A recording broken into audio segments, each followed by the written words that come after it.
కృష్ణా జిల్లా గూడూరు మండలంలో అక్రమ మట్టి దందా యథేచ్ఛగా కొనసాగుతుందంటూ జనసేన నాయకులు ఆందోళన వ్యక్తం చేశారు. మట్టి మాఫియా కార్యకలాపాలను అరికట్టాలని డిమాండ్ చేస్తూ జనసేన జిల్లా జనరల్ సెక్రటరీ బత్తిన హరిరామ్ ఆమరణ నిరాహార దీక్షకు సిద్ధమవుతున్నట్లు ప్రకటించారు.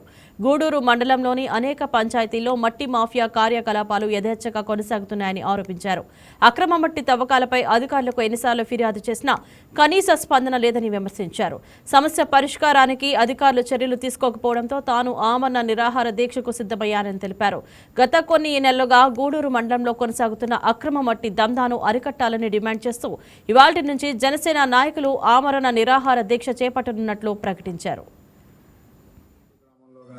ముక్కొల్లు శివారు నాగవరం గ్రామంలో కానీ దేవాలయ భూముల్లోనూ అలాగే పంచాయతీ చెరువుల్లోనూ జరిగే అక్రమ మట్టి తవ్వకాల గురించి అనేక సార్లు కంప్లైంట్లు ఇచ్చి విసిగి వేసారిపోయాం. ఎటువంటి చర్యలు లేవు కాబట్టి ఫైనల్గా ఈ సమస్యల పరిష్కారానికి ఈ నిర్లక్ష్యం వహించిన అధికారుల మీద చర్యలు తీసుకోవాలని, అలాగే నష్టపోయిన పంచాయతీలకి దేవాలయాలకి ఈ మట్టి ఎవరైతే తవ్వి అమ్ముకున్నారో వారి దగ్గర నుంచి నష్టపరిహారం కట్టించాలని డిమాండ్లతో ఆమరణ నిరాహార దీక్షకు కూర్చుంటున్నాను అని నేను అనౌన్స్ చేసి 24 గంటలు దాటిపోయింది.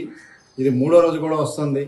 ఈ రోజు వరకు సంబంధిత అధికారులు కానీ రెవెన్యూ డిపార్ట్మెంట్ కానీ ఎవరైనా గవర్నమెంట్ నుంచి నన్ను అప్రోచ్ అవుతారేమో, ఈ సమస్య సామరస్యపూర్వకంగా పరిష్కారం అయ్యి అందరం హ్యాపీగా ఉండొచ్చని అనుకున్నాం. కానీ అటువంటి ప్రయత్నాలు ఏవి గవర్నమెంట్ వైపు నుంచి జరగలేదు. కాబట్టి నేను ముందుగా ప్రకటించిన ప్రకారం రేపు ఉదయం నేను ఆమరణ నిరాహార దీక్షకి నా అనుచరులతో పాటు కూర్చోబోతున్నాను. ఆ విషయాన్నే మరోసారి ఈ ప్రజానీకానికి, జనసేన పార్టీ నాయకులకి, ప్రభుత్వ అధికారులకు కూడా తెలియజేయాలనే ఉద్దేశంతోనే ఈ మీడియా సమావేశానికి ఏర్పాటు చేయడం.